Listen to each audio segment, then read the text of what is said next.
முதல் வாசகம். நேர்மையோடு ஏழைகளுக்கு நீதி வழங்குவார். இறைவாக்கினர் எசாயா நூலிலிருந்து வாசகம். அதிகாரம் 11 இறைவசனங்கள் 1 முதல் 10 முடிய. ஆண்டவருக்குரிய நாளில் ஈசா என்னும் அடிமரத்திலிருந்து தளிர் ஒன்று துளிர்விடும். அதன் வேர்களிலிருந்து கிளை ஒன்று வளர்ந்து கனி தரும். ஆண்டவரின் ஆவி அவர் மேல் தங்கியிருக்கும். ஞானம், மெய்யுணர்வு, அறிவுத்திறன், ஆற்றல், நுண்மதி, ஆண்டவரை பற்றிய அச்ச உணர்வு இவற்றை அந்த ஆவி அவருக்கு அருளும். அவரும் ஆண்டவருக்கு அஞ்சி நடப்பதில் மகிழ்ந்திருப்பார். கண் கண்டதைக் கொண்டு மட்டும் அவர் நீதி வழங்கார். காதால் கேட்டதைக் கொண்டு மட்டும் அவர் தீர்ப்பு செய்யார். நேர்மையோடு ஏழைகளுக்கு நீதி வழங்குவார். நடுநிலையோடு நாட்டின் எளியோரது வழக்கை விசாரிப்பார். வார்த்தை என்னும் கோலினால் கொடியவரை அடிப்பார். உதட்டில் எழும் மூச்சினால் தீயோரை அழிப்பார். நேர்மை அவருக்கு அரைக்கச்சை, உண்மை அவருக்கு இடைக்கச்சை. அந்நாளில் ஓநாய் செம்மறியாட்டு குட்டியோடு தங்கியிருக்கும். அக்குட்டியோடு சிறுத்தை புலி படுத்துக் கொள்ளும். கன்றும் சிங்கக்குட்டியும் கொழுத்த காலையும் கூடி வாழும். பச்சிலம் குழந்தை அவற்றை நடத்திச் செல்லும். பசுவும் கரடியும் ஒன்றாய் மேயும். அவற்றின் குட்டிகள் சேர்ந்து படுத்து கிடக்கும். சிங்கம் மாட்டைப் போல் வைக்கோல் தின்னும். பால் குடிக்கும் குழந்தை விரியன் பாம்பின் வலையில் விளையாடும். பால்குடி மறந்த பிள்ளை கட்டுவிரியன் வலையினுள் தன் கையை விடும். என் திருமலை முழுவதிலும் தீமை செய்வார் எவருமில்லை. கேடு விளைவிப்பார் யாருமில்லை. ஏனெனில் கடல் தண்ணீரால் நிறைந்திருக்கிறது போல மண்ணுலகம் ஆண்டவராம் என்னை பற்றிய அறிவால் நிறைந்திருக்கும். அந்நாளில் மக்கள் இனங்களுக்கு சின்னமாய் விளங்கும் ஈசாயின் பேரை பிற இனத்தார் தேடி வருவார்கள். அவர் இளைப்பாறும் இடம் மாட்சி நிறைந்ததாக இருக்கும். இது ஆண்டவரின் அருள்வாக்கு. இறைவா உமக்கு நன்றி.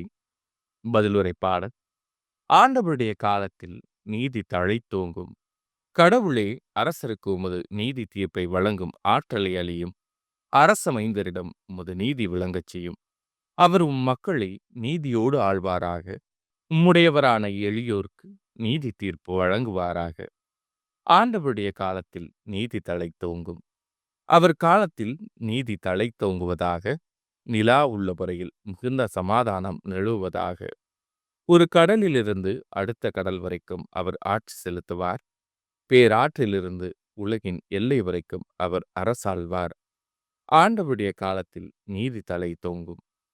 தம்மை நோக்கி மன்றாடும் ஏழைகளையும் திக்கற்ற எளியோரையும் அவர் விடுவிப்பார். வறியோர்க்கும் ஏழைகளுக்கும் அவர் இரக்கம் காட்டுவார். ஏழைகளின் உயிரை காப்பாற்றுவார். ஆண்டவருடைய காலத்தில் நீதி தழைத்தோங்கும். அவர் பெயர் என்றென்றும் நிலைத்திருப்பதாக. கதிரவன் உள்ளவரையில் அவர் பெயர் நிலைப்பதாக. அவர் மூலம் மனிதர் ஆசி பெற விழைவாராக. எல்லா நாட்டினரும் அவரை பேறு பெற்றவர் என வாழ்த்துவாராக. ஆண்டவருடைய காலத்தில் நீதி தழைத்தோங்கும். இரண்டாம் வாசகம். மக்கள் அனைவரையும் கிறிஸ்து மீட்கிறார். திருத்தூதர் பவுல் ரோமேருக்கு எழுதிய திருமுகத்திலிருந்து வாசகம். அதிகாரம் 15 இறைவசனங்கள் 4 முதல் 9 முடிய. சகோதரர் சகோதரிகளே, முற்காலத்தில் எழுதப்பட்டவை அனைத்தும் நமக்கு அறிவுரையாகவே எழுதப்பட்டன. மறைநூல் தரும் மன உறுதியினாலும் ஊக்கத்தினாலும் நமக்கு எதிர்நோக்கு உண்டாகிறது. கிறிஸ்து இயேசுவின் முன்மாதிரிக்கு ஏற்ப நீங்கள் ஒரே மனத்தினராய் இருக்குமாறு மன உறுதியையும் ஊக்கத்தையும் தரும் கடவுள் உங்களுக்கு அருள் புரிவாராக.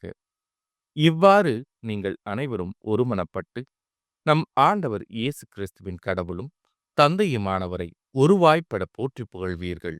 ஆகையால் கிறிஸ்து உங்களை ஏற்றுக்கொண்டது போல நீங்களும் ஒருவரை ஒருவர் ஏற்றுக்கொள்ளுங்கள். அப்போது கடவுளை பெருமைப்படுத்துவீர்கள். என் கருத்து இதுவே.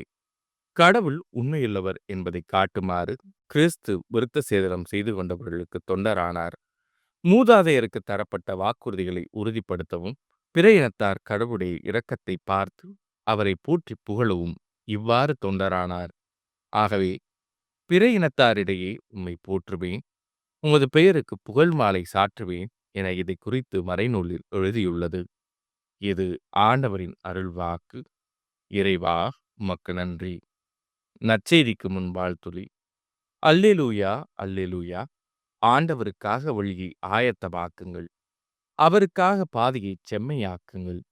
மனிதர் அனைவரும் கடவுள் அருளும் மீட்பை காண்பர். அல்லேலூயா. நற்செய்தி வாசகம். மனம் மாறுங்கள், ஏனெனில் விண்ணரசு நெருங்கி வந்துவிட்டது. மத்தேயு எழுதிய தூய நற்செய்தியிலிருந்து வாசகம். அதிகாரம் 3 இறை வசனங்கள் 1 முதல் 12 முடிய. அக்காலத்தில் திருமுழுக்கு யோவான் யூதேயாவின் பாலை நிலத்துக்கு வந்து, மனம் மாறுங்கள், ஏனெனில் விண்ணரசு நெருங்கி வந்துவிட்டது என்று பறைசாற்றி வந்தார். இவரை குறித்தே பாலை நிலத்தில் குரல் ஒன்று முழங்குகிறது. ஆண்டவருக்காக வழியை ஆயத்தமாக்குங்கள், அவருக்காக பாதையை செம்மையாக்குங்கள் என்று இறைவாக்கினர் எசாயா உரைத்துள்ளார். இந்த யோவான் ஒட்டக முடியாலான ஆடையை அணிந்திருந்தார். தோல் கச்சியை இடையில் கட்டியிருந்தார். வெட்டுக்கிளியும் காட்டுத்தேனும் உண்டு வந்தார். எருசலேமிலும் யூதேயா முழுவதிலும் யோர்தான் ஆற்றை அடுத்துள்ள பகுதிகள் அனைத்திலும் இருந்தவர்கள் அவரிடம் சென்றார்கள். அவர்கள் தங்கள் பாவங்களை அறிக்கையிட்டு யோர்தான் ஆற்றில் அவரிடம் திருமுழுக்கு பெற்று வந்தார்கள். பரிசேயர் சதுசேயருள் பலர் தம்மிடம் திருமுழுக்கு பெற வருவதைக் கண்டு அவர் அவர்களை நோக்கி, விரியன் பாம்பு குட்டிகளே, வரப்போகும் சினத்திலிருந்து தப்பிக்க இயலும் என உங்களிடம் சொன்னவர் யார்? நீங்கள் மனம் மாறியவர்கள் என்பதை அதற்கேற்ற செயல்களால் காட்டுங்கள். ஆபிரகாம் எங்களுக்கு தந்தை என உங்களிடையே சொல்லி பெருமை கொள்ள வேண்டாம். இக்கற்களிலிருந்தும் ஆபிரகாமுக்கு பிள்ளைகளை தோன்றச் செய்ய கடவுள் வல்லவர் என உங்களுக்கு சொல்கிறேன். ஏற்கனவே மரங்களின் வேரருகே கோடாரை வைத்தாயிற்று. நற்கனி தராத மரங்கள் எல்லாம் வெட்டப்பட்டு தீயில் போடப்படும். நீங்கள் மனம் மாறுவதற்காக நான் தண்ணீரால் திருமுழுக்கு கொடுக்கிறேன். எனக்கு பின் ஒருவர் வருகிறார். அவர் என்னை விட வலிமை மிக்கவர்.